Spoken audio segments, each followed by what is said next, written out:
Hello friends and welcome to yet another video on TutorialsPoint with Ms.Richa. Today we are going to talk about yet again an interesting topic known as team dynamics. Well, if you are part of a team at any workplace, team dynamics is one thing that you really need to have, which is a kind of a force which binds a team together. Let's take a look at what this module can really teach us about team dynamics.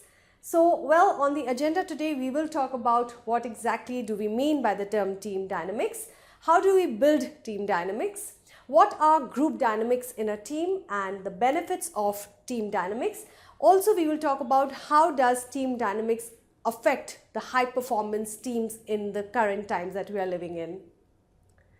So friends, let's take a look at what exactly do we mean by team dynamics. As we mentioned earlier, team dynamics is like invisible force. It's a force which really gets the people together and makes them stay together in a particular group or a team. Well, this particular force which brings everyone together also makes sure that the behaviors of the people are alignment, or rather are working together for a particular common goal of the organization. Hence, it also makes sure that having a strong effect on the behavior of the group. If the team dynamics are more on the negative side, what happens is that it doesn't affect the behaviors of the team members in a positive manner. Hence, that force has to be always positive. And these could have some really complex outcomes if your team really gels together and everyone believes in each other. Trust me, what happens is something outstanding. But on the other side, if people are not gelled with each other and they have misunderstandings and issues with each other's personalities, what happens is again a downside fall of that particular team. So team dynamics is something which really can make or break your impression of the team. Now let's take a look at how do we build team dynamics. Is it something that's very difficult? Well, fear not, it's something which is very easy and very relevant to our times today. So let's take a look at step-by-step ways of building team dynamics. The first thing and the most important thing is you need to have and identify a leader within the team. Somebody who can take charge, somebody who can really walk the talk for the team. So identify a team leader. Establish what are your KRAs or your key responsibility areas. Unless and until you don't know what your KRAs are, you are not working in a cohesive manner. You need to identify your goals, your KRAs, and what exactly are you working at for. Construct, as we mentioned, some goals and objectives. Make sure that you have time deadlines and restrictions on when you want to complete that particular task. Develop a methodology to come in terms with each other. It could be through meetings, through conference calls, or it could be just something as simple as telling someone that they have done something over an email. And also you need to establish certain ground rules for the meetings. Now, in general, these are some simple steps in order to build your team dynamics. Taking it further, let's take a look at making sure that the quality tools are used to the optimum. You identify the resources you want to use and make optimum utilization of the resources. Dysfunctional behaviors within the team. If somebody, behaves in a certain manner which can make others uncomfortable around that particular team member, it has to be dealt with in a very stringent order. So everyone is sensitive towards each other basically.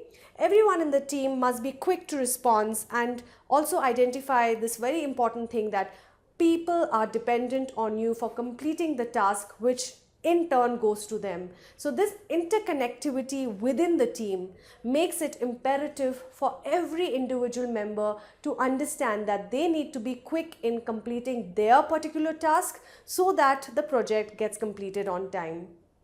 One should also know what is working and how we can always make improvements and building on the strengths and the weaknesses of the team members. There's always scope for improvement. Now let's take a look at what are the group dynamics in a team. Now team doesn't just happen by fluke. It has to have a certain step-by-step a cycle of how a team or a group is actually formed. The first and the foremost is the forming stage. Now this is a particular stage wherein people are just put in together and they don't know each other, so they are complete strangers and they are put into a situation wherein they need to work together. So this is the first stage. It is an initial stage where the group is formed, and they can be both formal or also informal groups can be there. The first stage, forming. Let's take a look at after the forming stage. The second stage is the storming stage. Now this is a stage wherein people now come to know each other's personalities, and there might be some amount of conflict which arises because you don't always agree to people's opinions and ideas. So people are still trying to figure out each other in the team. However, at this point of time, they are not very vocal about their conflict and areas of interest. They are still within the borderline as of now. These subsections can create conflict among the team members. The next stage is the norming stage. So the third stage, wherein the norming stage, is when people have actually understood each other, and it focuses now on the task which is at hand and which needs to be performed. So people give away their individual difference of opinions amongst each other, and now their whole and sole objective is to get sure, or rather to make sure, that the task gets completed on time.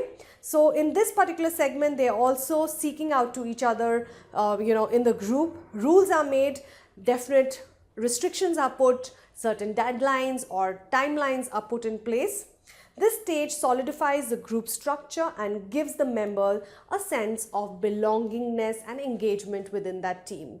Now, norming is a stage wherein people really forget about their individual difference. They only want to make sure that they gel together in order to get the task completed on time. Now the next stage is the performing stage. Now this is what highlights a team dynamic stage, wherein people now want to make sure that they are only and only performing, and everything around it, also some small things can be neglected. The overall larger picture is the performance over here. So here all become one and they focus on completing the task on time. As each and every person makes the contribution, and the leader or the department is also seen as a part of the group. So as a leader or as a manager, you are a part of the team in that particular case. The process of group effectiveness is seen at this particular stage. So people from outside look at a team dynamic at this particular stage, which is the performing stage, wherein everyone feels a sense of ownership and they all gel together, synergize together to complete a task. Now this particular stage, which is known as the adjourning stage, is when the temporary groups which are formed, which no longer serve a sense of purpose and ownership, actually dissolve at this particular stage, which means that anything which is not in cohesiveness with the actual goal of the team, at this point of time they do away with it and they kind of leave, or temporarily they go out of service, kind of a thing. So this is the adjourning stage, and this stage is primarily for the temporary groups who have not really been able to bond too well.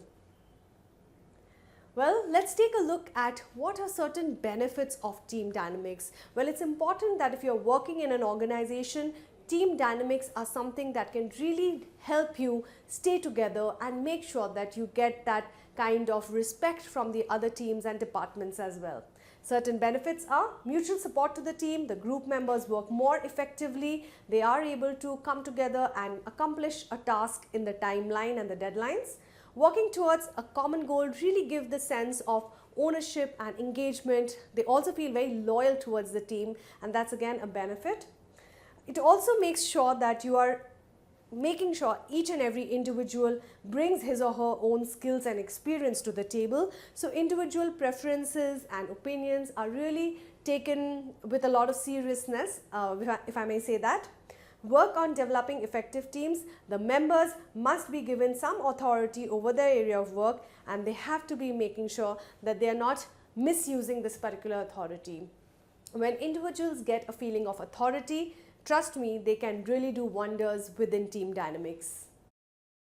Well, now friends, let's take a look at how does team dynamics really affect high performance teams. Now, when you ever look at a high performance teams, you will definitely see a bout of energy, enthusiasm amongst these team members, because they are so much well in tune with what they are doing. They gel each other so well, and they also make sure that everyone listens to each other, you respect each other's space, respect each other's individual differences and opinions, and also you work together in order to have conversation, or rather I can say real-time conversations with people. Someone always brings outside information to the group, and successful communication patterns are given more importance than individual contributions. Hence, all of these things really help to make a high performance team, which can happen, mind you, only if the team is bonded well together. Well, to conclude this particular topic on team dynamics, every organization has groups, and it is important that we understand how those groups are working. The group members have the same agenda. They need to make sure that they are, in congruence and in cohesiveness with each other, so that they work towards a common mission and vision and goal of the organization. Making sure that a lot of support is given to them internally. As every individual brings something unique to the table, they are an integral part of this particular team. So friends, today team dynamics is a very, very important part of the team that you're working with. It's important to make sure that everyone works together in really good energy to accomplish the task at hand. I do hope you enjoyed listening to this particular module on team dynamics. Keep watching, more videos coming your way. Thank you very much for watching us.